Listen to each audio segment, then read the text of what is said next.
Welcome to the Teachers Talkin' podcast, hosted by Dustin and Ghazali Abdul Wahab. In this podcast, we discuss all things education and teaching, from innovative teaching methods to challenges to strategies and much, much more. In this discussion or roundtable-based podcast, we bring in educators from all around the world to talk about a variety of education topics so that we can support as many teachers as possible. We want this to be a place of inspiration, personal and professional development, and simply a place where we can elevate education together. Welcome to Teachers Talkin'.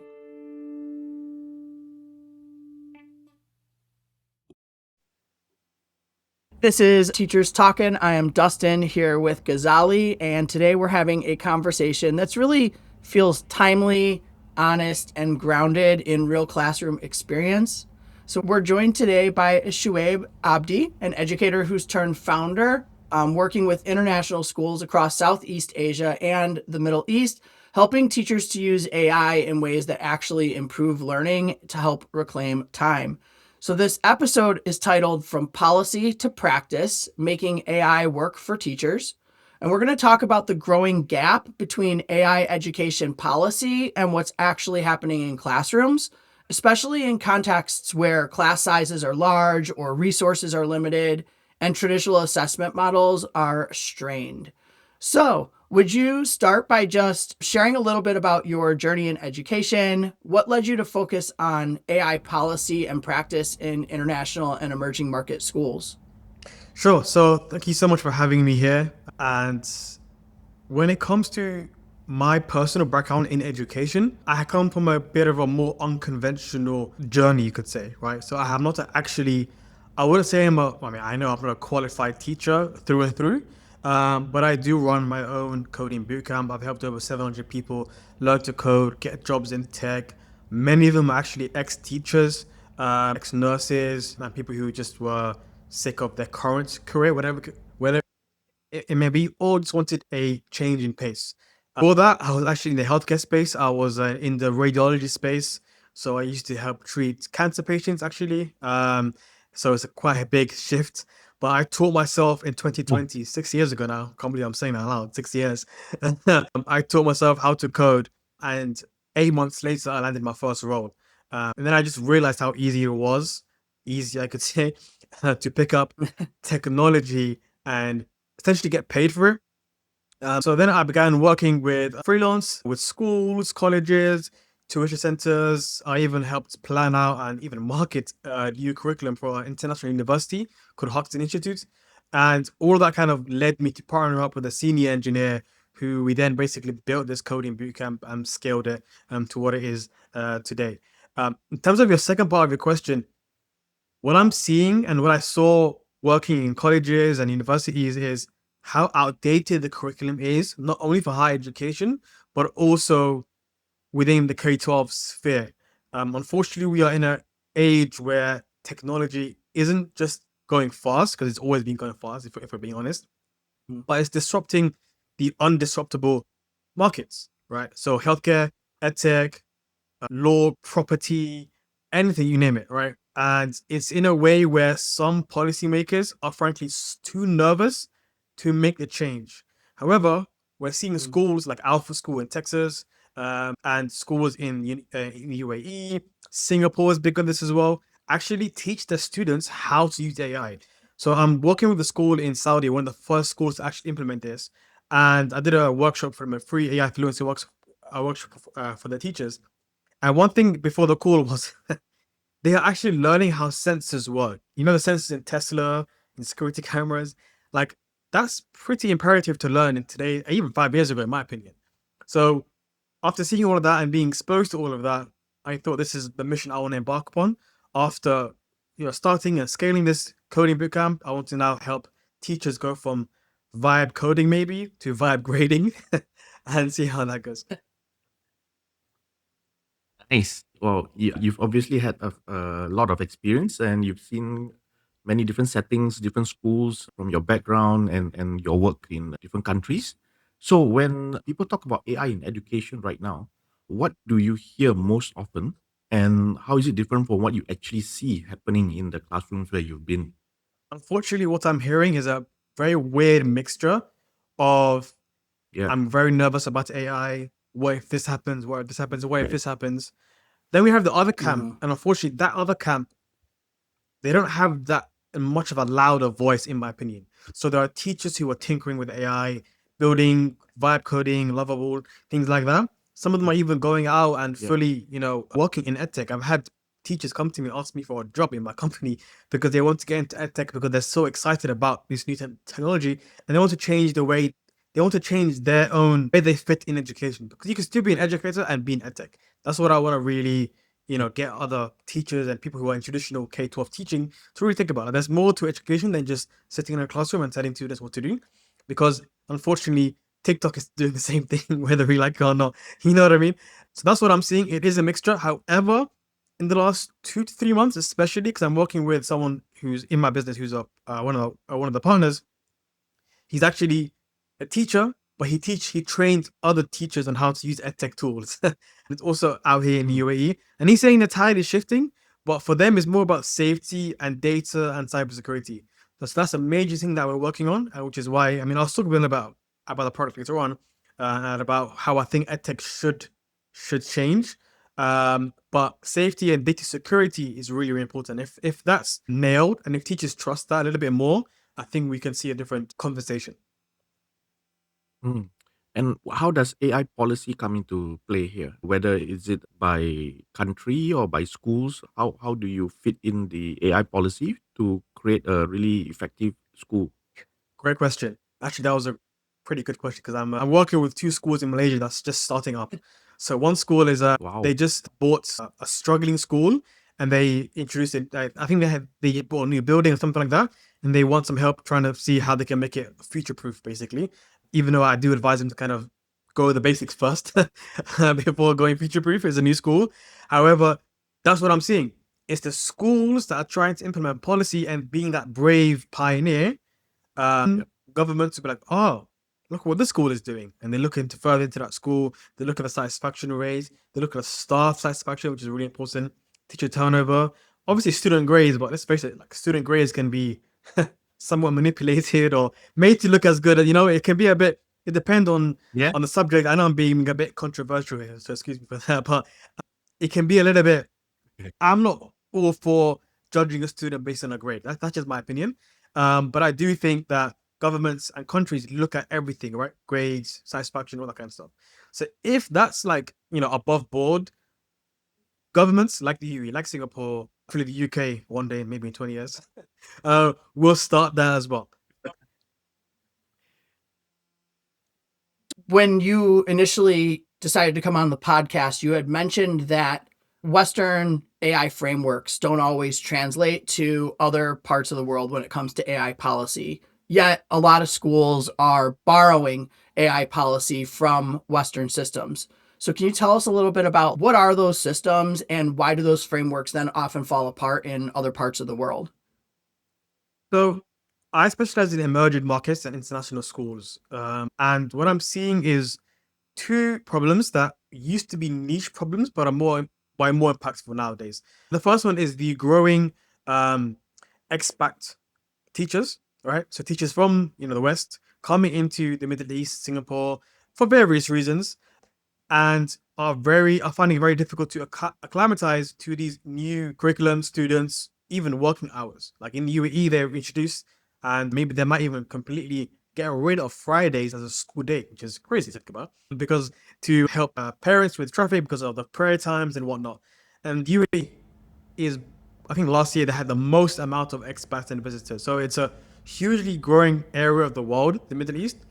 And because of that, I think it can be a bit tricky for other traditional Western edtech tools, especially the ones who aren't or don't have an Arabic focus at all, or language focus. It can be quite difficult. For example, and this is the other point I was trying to make, is using an LLM that's purely Western, that's trained on, there's nothing wrong with that, obviously. But if the curriculum is, German, and the LLM is based on, English primary news websites and Reddit, ChatGPT is actually trained off of Reddit, primarily. So much so that they almost got a lawsuit for that. A lot of people don't know that. It's crazy. So because of that, and Reddit is mostly English, it can be quite tricky for new teachers to come on board, come to a new country. This is why some of the schools in Dubai, especially, have almost 73, I think 73% turnover rate for their teachers, which is crazy in my opinion. But Wow. it goes to show that their AI as of today in emerging markets, it's not actually increasing productivity, right? So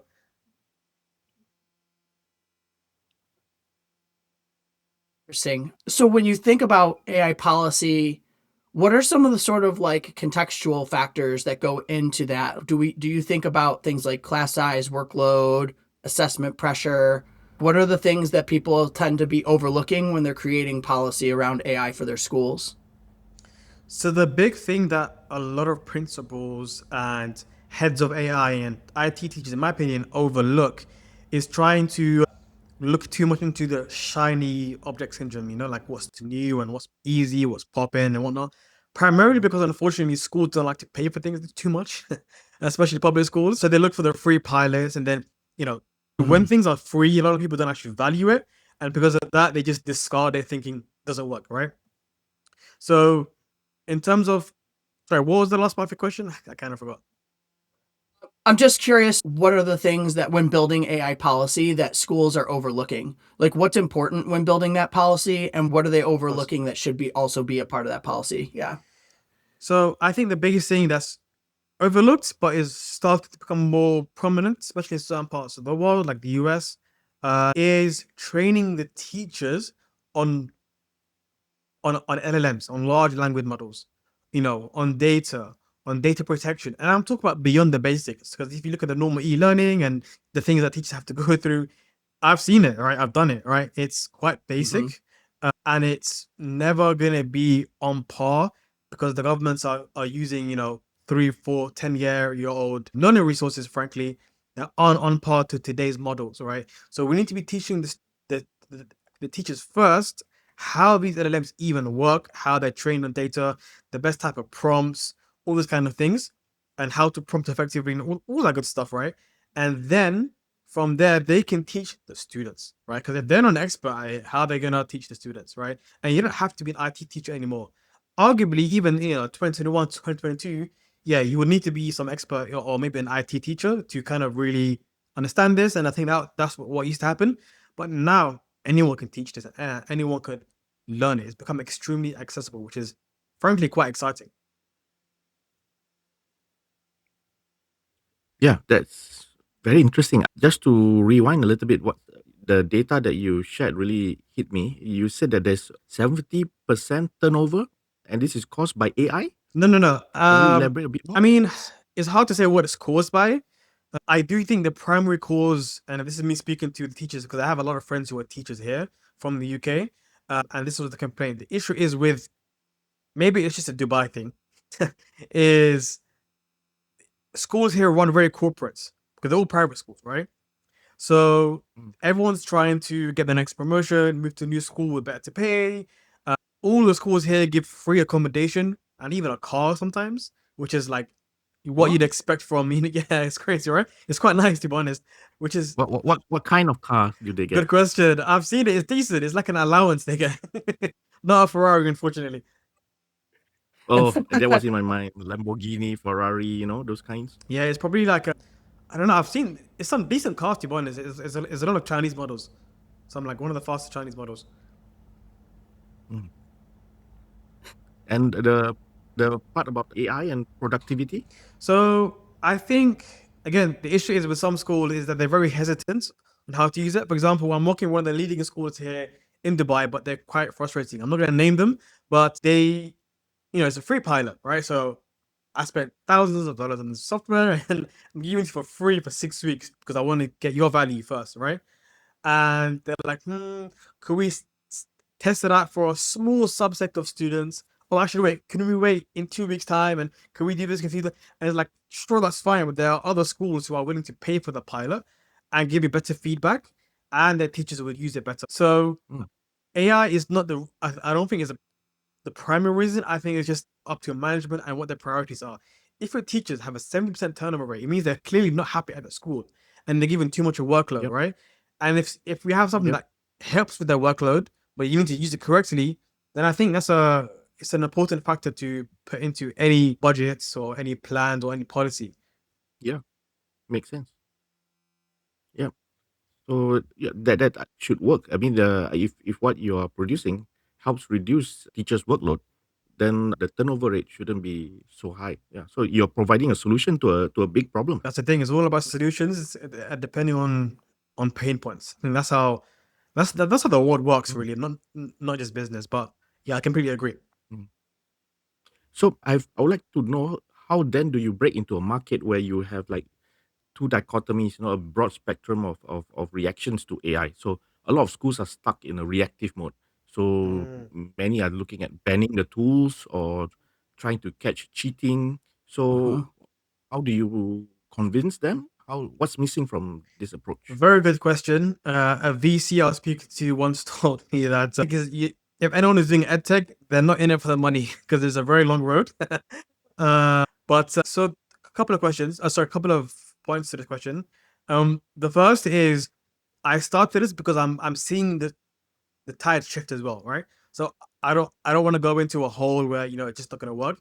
If I did this 3 years ago, or if I did this, when I was living in the UK, for example, I would burn out really quickly. And I might even quit, maybe, right? Because I'm in the region where they're very excited, and a lot of international schools are moving here, and they want to be able to pick up the pace fast, and they want to, get the students to be the best possible, human beings, entrepreneurs. They want the students to be astronauts. They have big aims in every country, to be honest. Western, Eastern, it doesn't matter where you are. However, what we've changed is we've now started giving value and having a free Chrome extension, which is basically an AI assistant that actually lives within your LMS. So with Google Classroom, with Microsoft Teams, and it knows your classroom better than you do. So you can save time, but more importantly, improve outcomes while keeping the AI under control. So that Chrome extension goes out to the teachers. They can use it during homework, in classroom. It doesn't affect anything with GDPR. It's all good. The minute the schools want to use it, that's when it's a different kind of play. Obviously, we sell it as a license and whatnot. But we first give it out to the teachers, like, hey, if you like it and you want to advocate, that really helps us. And we've had a lot of referrals just from that alone. And we actually haven't even finished the Chrome extension. We've only done a beta test, right? So that's going to be the new grow to market strategy. But with EdTech, I'm always just gonna, changing based on how schools are feeling and how the leadership's feeling.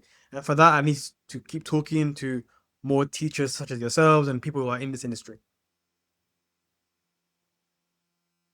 I know you said you've worked with some schools using help to track learning patterns or automate assessments. What happens when policy is informed, by using that actual classroom data like you're talking about with the extension? Can you sorry, I don't understand. No, it's okay. I'm curious what happens when you actually use that data to help inform the policy that you're creating Got it, for got the it. school. So I'm a huge advocate for data-driven thinking. So data-driven learning, data-driven building, because again, like Ghazali said, schools are being reactive, and I think it's our job as innovators to help stop the bleeding when it comes to that kind of stuff, and allow them to not feel like they're falling behind. Okay, so by doing so, some of the data that we've worked with, again, a lot of the students here, it's anonymous, so we don't actually get any student data. So sometimes the students actually are only named as initials, like SA, for example. But we have obviously the same data that the LMS has, and the school has an agreement they sign, NDA, and we have an agreement, all that good stuff. But the data that we get from it is very interesting because we can see historic classroom patterns from even pre-AI, and from that, AI can basically make assessments, judgments, and help with parent communication. So every data point you can think of, even if it's switched to a new tab, if a student has switched to a new tab during the homework, we can track that and report it back as a data point to the teacher. And because we're seeing things like ChatGPT introduce ads and things like that that are quite, invasive, in my opinion, to student learning and content creation and all that kind of stuff, having that where you can the guardian, which was the parent or the teacher, can see where their students are falling off, where their attention is actually going, which is historically been very hard to do because you have to literally like look over the shoulder of a student and see if they're actually paying attention. You can't do that with homework, and we even had some schools, actually only one school at the minute, recently banned homework completely, and they have no homework policy. I think that's maybe getting popular. I don't know if I agree with that because it just makes schoolwork just schoolwork. But hey, I can see Ghazali gonna make a. He's like he made up a face there. Like, what's going on there? Homework? No homework? Never heard of that. Yeah, it's a weird one. So then what kind of improvements are you starting to see, what kind of improvements are schools starting to see in the learning and the outcomes, not just in like teacher time being saved? Yeah. So the part when it comes to the teachers' time being saved, it kind of depends on how you put it. That used to be our main focus, but now we realize that it's about the quality of time. So what we're seeing with schools is the feedback from the teachers themselves and how the students are interacting with AI, because we make it a way where we're not banning AI, but you can use our chatbot. Basically, the whole platform pretty much is a student, is a teacher configuring or vibe coding their own AI tutor for their classroom. So a tutor, like let's say, or teacher, sorry, let's say math teacher creates an AI chatbot specifically for their learning, for their classroom. So what that does is we're able to then see how the students are interacting with different teachers' material using AI to help them. And AI is very close source. It doesn't really answer questions about anything that's outside the topic, things like that. So because of those guardrails, what we're seeing is actually quite interesting in two ways. The first being teachers actually have to learn how to use AI the right way, and they can't be as, hey, prompt me this, 10-piece homework for my class because I have to go back to lunch soon, or like they actually have to think about how they're prompting and how it's doing. So it's not actually automatic. We purposely made it a little bit more, harder for teachers to, create lesson plans and things like that. But we don't have any prompts and we don't have any hallucination within the AI, which is, from what I've seen, the first AI to kind of do that, because of how the teachers are using it. And for school wide, we've only launched in September, so it's kind of hard to kind of get that much data. We're still collecting data, but just the feedback from the students, our analytics, what we're seeing on how teachers and students are using it, so far is positive. But again, I'll need a few more months to kind of really get that data. So I'm interested, how do you solve the problem of hallucination and bias? So, I mean, I could talk to you about it for a good hour, but it's a practice in software engineering that has recently become very popular within the models. It's called retrieval augmented generation, RAG. That's a big area where essentially you're basically using certain data points or PDFs or whatever kind of data, and putting it into a closed or open LLM. And from there, the LLM can not just give you suggestions, but actually do some of the things you need preemptively. So I can ask Mr. Bishop, which is the AI teaching assistant, hey, how is Alex doing from class 3B with his homework in the last 2 weeks?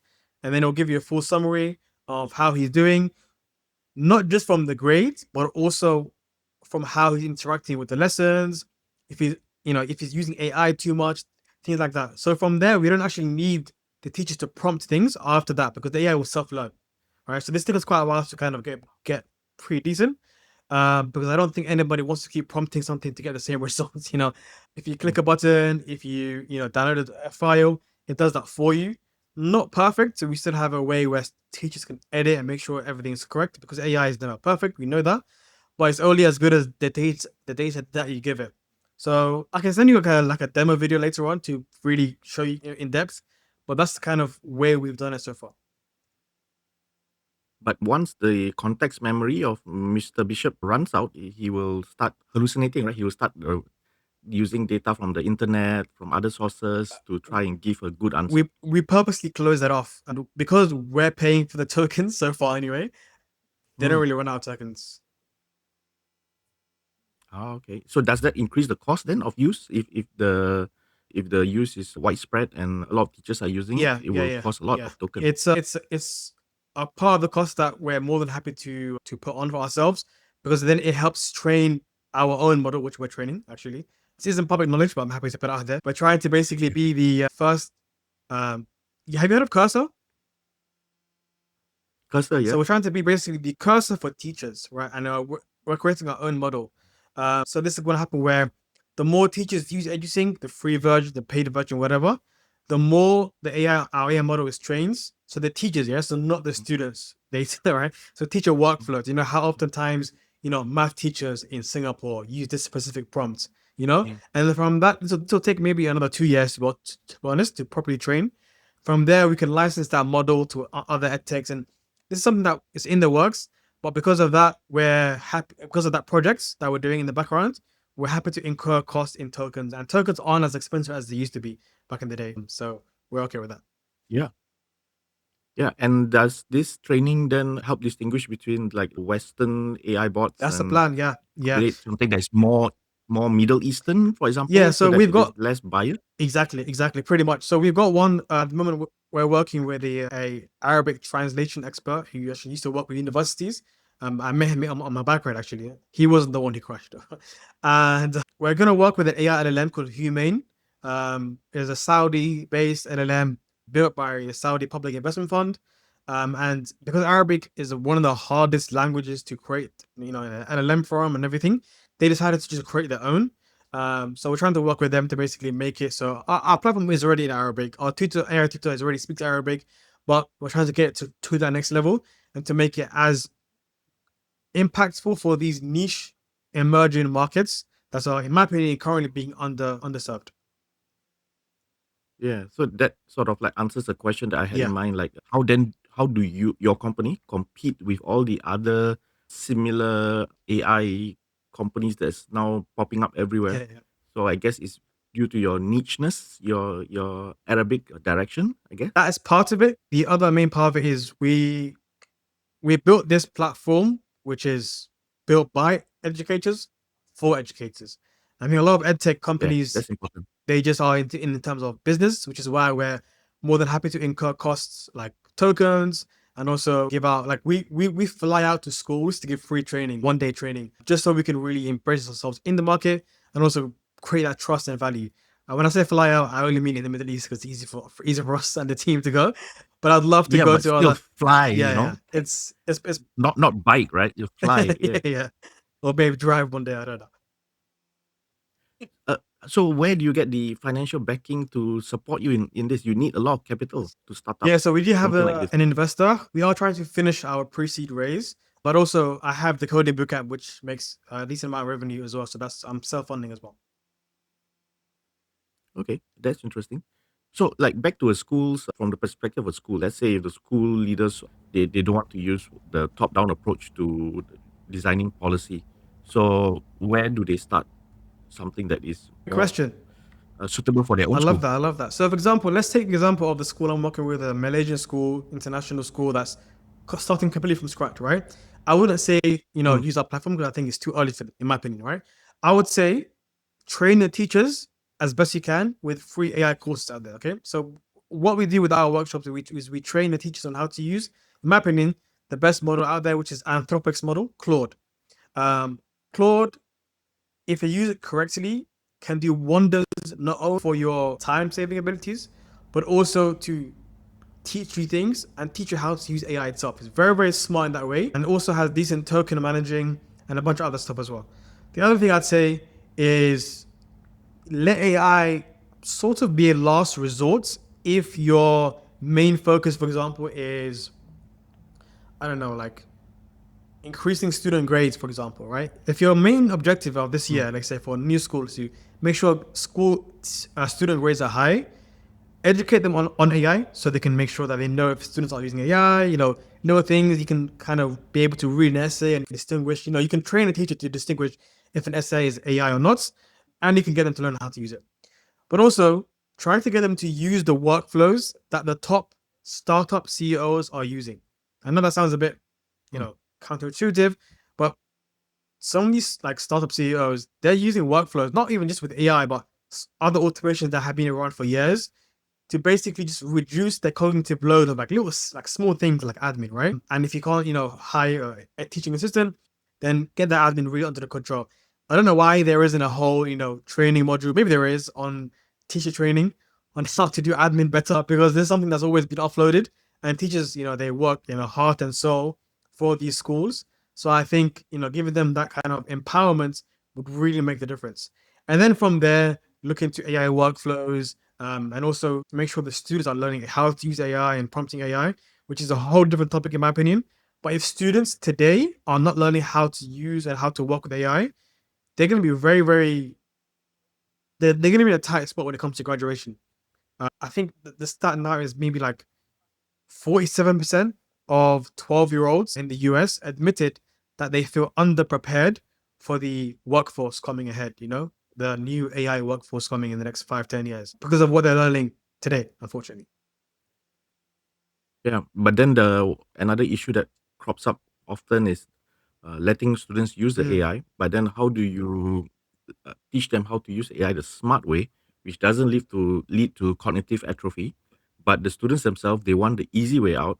They just want the AI to do their homework for them, which leads to cognitive atrophy. So then, That's it's true. this temptation to use it the wrong way and solve a problem quickly, which you can't blame AI. That's what AI is designed to do, right? So how then do we mitigate this issue? So a teacher friend of mine recently told me something so stupidly simple that I thought about it for 2 minutes. He goes, we should just do more vocal assessments, oral assessments. Like, okay, that makes Oh, so much sense. Like, if you, have a video call with the student during assessment or homework, you know, you can tell if they're using AI or not, right? But the other thing is, because even that's going to be, there's going to be some hack around that with the smart glasses and the earphones and whatever. And there's always going to be something, right? AI avatar. Yeah, exactly. AI avatar on your screen is insane. The issue is, well, I think, okay, I don't want to keep saying the issue because it's not all the bad, right? I think the solution is, to answer your question, it's something that is definitely going to be, trial and error, which I think most schools should embrace. Not every school is perfect, nobody's perfect, right? But if we like allow students to kind of like fail and succeed in prompting, this is why I think more schools should invest in edtech. Because if a school has a license for their own LLM, imagine if a school has their own LLM, right? Which is not hard to build, if I'm being honest with you, right? Oh, And they get to then use the LLM for each classroom and each student. They don't have to worry about data privacy anymore. They don't have to worry about who's cheating and who's not, because they're using their own LLM, and they can train it using their school, and they can be like that top school, right? So maybe I don't know. Maybe I gave you guys an idea to look into, but I think yeah, if man. they look more into that, and I think Singapore and the US, especially Texas and the UAE, are really like going crazy with this kind of stuff, and I'm super proud of like where this is going. But if we can really make that a global, a global thing, that would be amazing. Yeah, we have our own so-called LLM, but it's more of something that's integrated into our LMS, into our Amazing. the system that we use in our schools. Yeah, but I suppose it's still ChatGPT based. And you mentioned, I'm just curious, you mentioned you prefer Claude to the others. Why not ChatGPT or Gemini or Gemini's all okay. the others? Gemini's okay, but Gemini's just based off of Google, and Google are just paying a Yep. big catch-up race. They're good for image generation. Yep. I've used Gemini. It's okay. It's not too bad, but Claude has the best customizability, which is great for teachers. And you can Yep. connect Claude using connectors, using different apps. You can connect it to whatever you want. But also, so I write a lot of email. I have around 4,000 email subscribers to my newsletter, right?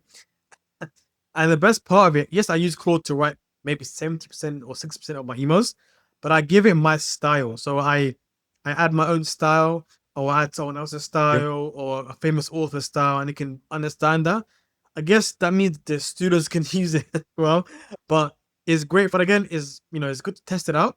I use ChatGPT for general things like, where's the nearest so and so, like very, very generic thing. But when I want to go deep, Just like Google. yeah, literally, I use it for Google Google. search. Yeah. It's awesome, and I do pay pro for it as well. I have a pro subscription. I'm not gonna lie, it's great for what it is. But Claude is like a really good planner. It's good at executing, and it's just Mm. smarter in my Mm. opinion. Yeah, I agree with you. But regarding the Google playing the catch up, I'm really impressed with what they came up with so far in terms of education. You know, their notebook LM, Yeah, notebook LM is something. Yeah, awesome. yeah, it's awesome. It is next level. I do agree.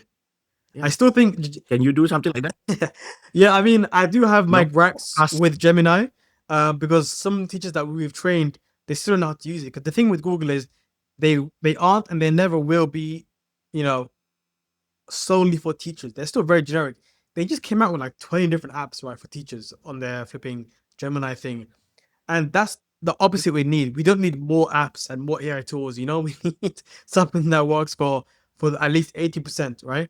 So and we do use Gemini for our LLM, by the way, like in the background, but it's all about the application layer. So Google Classroom, we've had a lot of complaints, especially for the schools who can't afford the higher tier with Gemini. So we integrate with Google Classroom, and we have a Chrome extension where they can click on the Chrome section, they can see which student is at risk, which student is not at risk, and a bunch of other stuff. But again, it depends on who you ask, because OpenAI, Google, all these players, they're going for the big generic, industries, not really education, because unfortunately they say the money is not in education. Um, Really? yeah. I mean, that's what I'm being seeing from teachers so far. Mhm. But I know they're good. I'm just obviously, Mm. talking down about competition. But again, we are trying to build the best. But Notebook is great. Notebook for planning and content is amazing.